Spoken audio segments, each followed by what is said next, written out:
Hello there, I'm Jack, and I welcome you to Phantom Chamber, a safe space of dread and distress. Feel free to stick around. For those who live in a certain part of the U.S., the story of the Green Man, or Charlie No-Face, is a familiar one, but the mysterious figure was not just a boogeyman. He was a real person with a horrific past. In Coppell, a small borough in Beaver County, Pennsylvania, people would go on late-night adventures in the hope of catching a glimpse of the fabled phantom. The story, dating back 100 years, has been passed through generations. But those raised on tales of Charlie No-Face are often surprised to learn the truth. The man may have nearly burned alive, his face melted like candle wax. He might have been struck by lightning as a boy. His skin could have been turned a radioactive green from a horrible accident at the Duquesne power plant. Some even said he was a specter, doomed to stalk desolate western Pennsylvania highways for all eternity. The details changed, depending on who was telling it, but everyone growing up in the Pittsburgh area heard a story about Charlie No-Face eventually. The Green Man, the monster of Beaver County. 300 miles away in New Jersey, I learned about the legend from my dad, who'd grown up in Beaver Falls, Pennsylvania. Not far from the tunnel Charlie No-Face supposedly haunted. I assumed it was just another dad yarn, not unlike his tales of being a top-secret Green Beret. He wasn't. And winning Olympic gold in weightlifting, he didn't. But then I got a computer and promptly found some pictures. Dad, I'm sorry I doubted you. My dad even claimed to have met Charlie No-Face when he was 13, and today he still says it was the most terrifying moment of his life. Picture the subject of one of the most notorious urban legends of your generation, sitting beside you in the back seat of a station wagon, casually sipping a domestic light beer through a bendy straw. But he was more than just an urban legend. He was a man, and his name was Ray. This story is true. In early August 1919, 8-year-old Ray Robinson was walking with his sister and a few friends in Newcastle, Pennsylvania, when they noticed a bird's nest perched atop a tree next to an abandoned trolley trestle. Wanting to get a closer look, Ray climbed up, but he accidentally touched a wire that had once powered the trolley. Almost a year earlier, another boy who'd touched the same wire died after 2 painful weeks. Yet the power line was still active when Ray reached for it. He was severely electrocuted. His nose, lips, ears, and eyes were all gone or misshapen. His arms were maimed. One of his hands was blown clean off. His suffering was unimaginable. Somehow he survived. Doctors marveled, but Ray didn't have much of a life after that, at least for a while. If you look at old Victorian homes, so many of them have isolated rooms with drains and plumbing, and everything you need to live right there, said Tisha York, a documentarian who spent 3 years researching Robinson for an unreleased film about the Green Man. Back then, this is where families kept children like Ray. Things were different, and they kept people who were different hidden away from the world. Ray wasn't exactly mistreated, but he did get isolated and ostracized, even by his own family, who would eat separately from him. He tried to make the best of it. An avid baseball fan, he listened to every game he could pick up on his radio. He learned to read Braille and how to make wallets and doormats out of old tires. When he became a man, his family fashioned a small apartment for him out in their garage. He managed to dodge notoriety until he began craving a respite from the prison his life had become. He started walking the local highways, always alone, always at night. This is where the man becomes the legend. Elwood City, Pennsylvania, isn't exactly known for its nightlife. When Maya Ranchod was in high school in the mid-2000s, she spent more than a few boring Saturday evenings in her boyfriend's Emerald minivan looking for Charlie, and in front of Piney Fork Tunnel, known locally as the Green Man Tunnel. That's not too different than teens like me, back in New Jersey, half-heartedly shining their flashlights in the pine barrens to flush out the Jersey Devil. You expect some cheap thrills on the back of folklore, and not much else.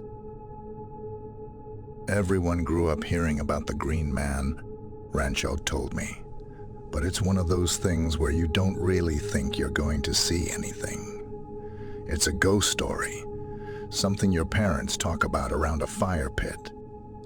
But we still did it, and it was still scary, even though we knew it wasn't real. People have been looking for the Green Man for almost 100 years.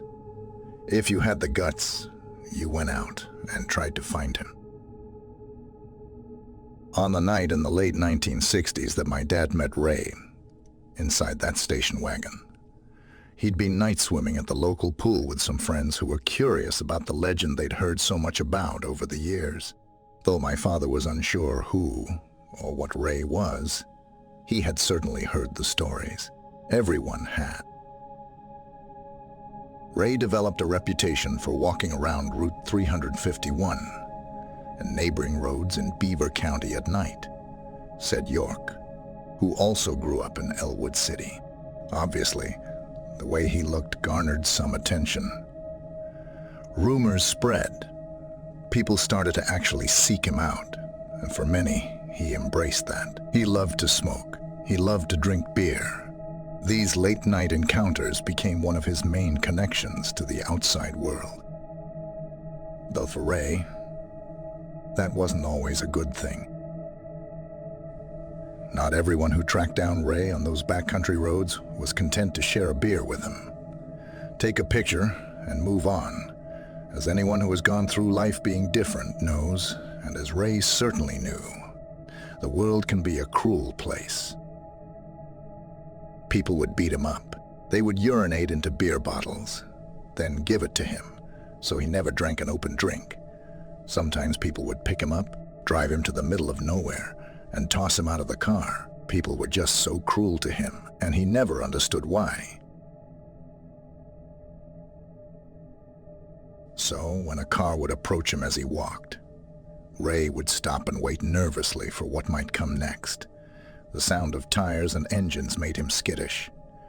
Rumor had it that Ray even carried a pistol in his belt after one particularly nasty encounter. My dad and his friends gunned it for Wallace Run Road, packing Green Man bait, a case of beer, a straw, some cigarettes. When they eventually found Ray, they pulled the station wagon up next to him as he walked. The driver, who said he'd met Ray once, hopped out as my dad and the others in the car watched through the fog. When Ray climbed into the car, my dad screamed. Can you blame him? Ray's blank face, glowing off the dashboard. Light was like nothing he had ever seen before. The Green Man in the flesh, just a pencil's length away. According to York, the Green Man moniker came not from the rumors about him working at the power plant, but from something a little more gruesome. His nose was basically an open wound, his entire life, she said. It would get infected quite often, and that would make it turn green. Why he's called Charlie. No Face instead of Ray. No Face remains a mystery. After the palpitations ceased, my dad realized he had nothing to fear. It was like meeting the boogeyman and discovering he's just a misunderstood guy who likes beer and the Pittsburgh Pirates. People need to understand, This was a human being, a real person, and someone who endured one of the most tragic lives I've ever encountered, said York. Underneath it all was this beautiful, kind man. Recently, I pulled up photos of Ray online and showed them to my dad. He didn't say anything for a while. He just looked and remembered. The only thing he could say is that he was sorry he was ever scared of the man in the first place. I interviewed hundreds of people about Ray all over western Pennsylvania, said York. They were mostly young men, like your father, who would go out with Ray or pick him up and drive him around. And I wouldn't even be able to count how many of these grown men broke down in tears talking about him. A lot of them regretted the way they treated him, understandably. But so many people just cried, remembering what Ray meant to them and what he did for them, or just reflecting on his life and how sad and bittersweet it actually was. There's a photo of him posing with a woman, maybe the only woman other than members of his family who would come close to him. You could tell he was happy and that she wasn't scared. There was the young man who lost a brother in Vietnam, who credits Ray's companionship and unending empathy as a major force of positivity during his grieving period. He taught countless people who would spend long nights sitting in a car or on a porch with him about the virtue of looking past the superficial, of swallowing fear and abandoning preconceptions. He showed so many people that it is okay to be different.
That's the thing about urban legends.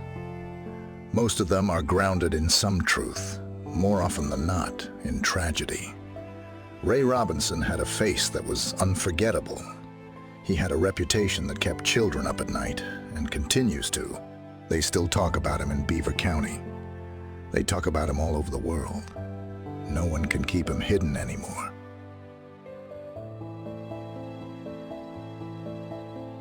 He died in 1985 in a nursing home. He's buried in Beaver County, just a few feet away from the little boy who was electrocuted 1 year before him. Occasionally, you will see fresh flowers placed on his grave. He was a gleaming example of someone being given the worst and making the best of it. Charlie No Face, the glowing green man, the monster of Beaver County. But he was more than just an urban legend. He was a man. And his name was Ray.